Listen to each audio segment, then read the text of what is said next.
देश के प्रधानमंत्री ने पहली बार भारत राष्ट्र को संबोधित करते हुए 2 वाक्य बोले। वो सत्ता के शीर्ष पे बैठा हुआ आदमी है, अगर राष्ट्र को संबोधित कर रहा है तो उसमें से राष्ट्र के लिए क्या है यह महत्वपूर्ण है। मैं किसी योजना की बात नहीं कर रहा। पहली बार उसने कहा 14 अगस्त 1947 को भारत और पाकिस्तान बनते समय 21 लाख लोगों की लाश पे यह देश बटा।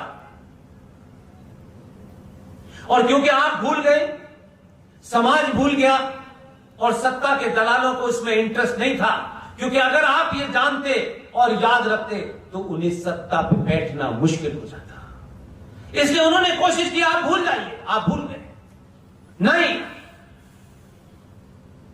जिंदगी में किसी रास्ते से जाएं, उस रास्ते पे अगर आपको पता चल जाए इस रास्ते में एक गड्ढा था और मेरे परदादा इस रास्ते से गुजरे थे, उस गड्ढे में गिरने से उनकी मौत हो गई, अगर आप उस रास्ते को भूल गए तो आप फिर उस गड्ढे में गिरेंगे।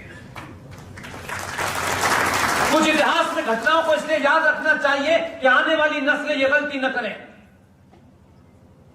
पहली बार भारत के प्रधानमंत्री ने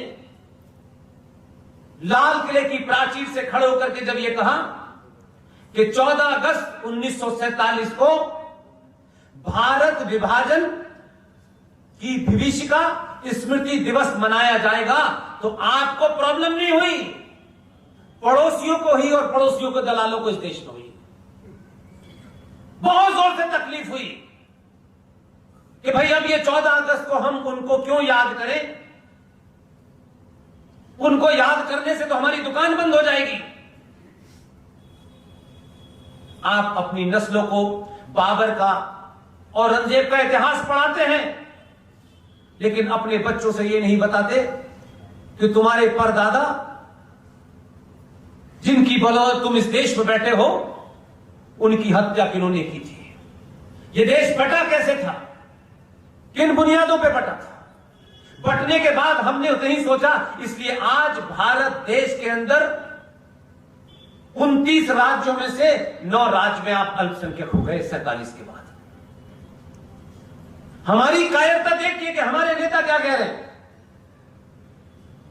कि जिन राज्यों में हिंदू सनातनी अल्पसंख्यक हो गया है, हम इस पे विचार नहीं करेंगे कि यह घटना क्यों घट रही है और हम धीरे धीरे बहुत से राज्यों में कम होते जा रहे हैं। इस पे चिंता मनन नहीं किया, क्योंकि इस पे करेंगे तो हमारी दुकान बंद हो जाएगी, क्योंकि हमने ठेकेदारी ले रखी है समाज की। हमने क्या चिंता की कि जिन 9 राज्यों में हिंदू अल्पसंख्यक हो गए, उसमें हमें अल्पसंख्यक का दर्जा मिल जाए। यह सोचा, तब भी लालच के तहत सोचा कि कुछ मिल जाए। आप राजा से दरबान बन गए। यह पूरी प्रक्रिया नहीं सोची कि राजा से दरबान क्यों मिले। राजा से दरबान बन गए, कोई बात नहीं, लेकिन दरबान की नौकरी पक्की हो जाए, इसमें लगे हुए।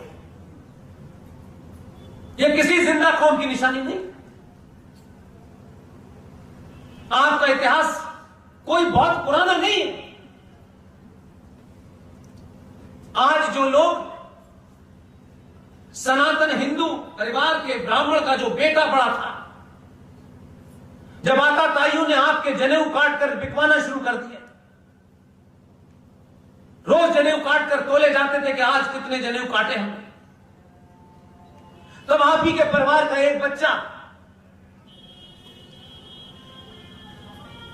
उसने कसम खाई, कुछ उसने अपनी वेशभूषा को बदला और कहा कि मैं सनातनी हिंदू की रक्षा के लिए जान दे दूंगा। उन्होंने कश्मीर जाके आपको बचाया, उन्होंने दिल्ली पंजाब में बचाया, लेकिन आप अपने स्वार्थों के कारण एक ही मां के पेट से पैदा हुए उस बच्चे को किसी पार्टी ने अपने राजनीतिक स्वार्थों के कारण उसके साथ कुछ अन्याय कर दिया, राजनीतिक पार्टी की संख्या 1 करोड़, 2 करोड़, 3 करोड़, 5 करोड़ ज्यादा से ज्यादा होगी, लेकिन 90 करोड़ समाज के लोगों ने उसका हाथ नहीं पकड़ा। बच्चों को बताया नहीं कि 14 नवंबर को ऐसा कौन महान आदमी था, कौन सा पराक्रमी था, कौन सी माउंट एवरेस्ट पे ये बच्चा चढ़ गया था कि आपने बच्चों के साथ ये अत्याचार कर दिया कि 14 नवंबर को आप बाल दिवस मनाइए। क्यों मनाए ये पता नहीं। जो इतिहास में मौने लोग होते हैं वो अपने आप को जिंदा रखने के लिए अपनी काबिलियत, अपनी पॉपुलरिटी, अपने कामों के कारण नहीं याद रखे जाते हैं, इसलिए इस तरीके की डेट तय कर दी जाती है कि उन्हें याद करो।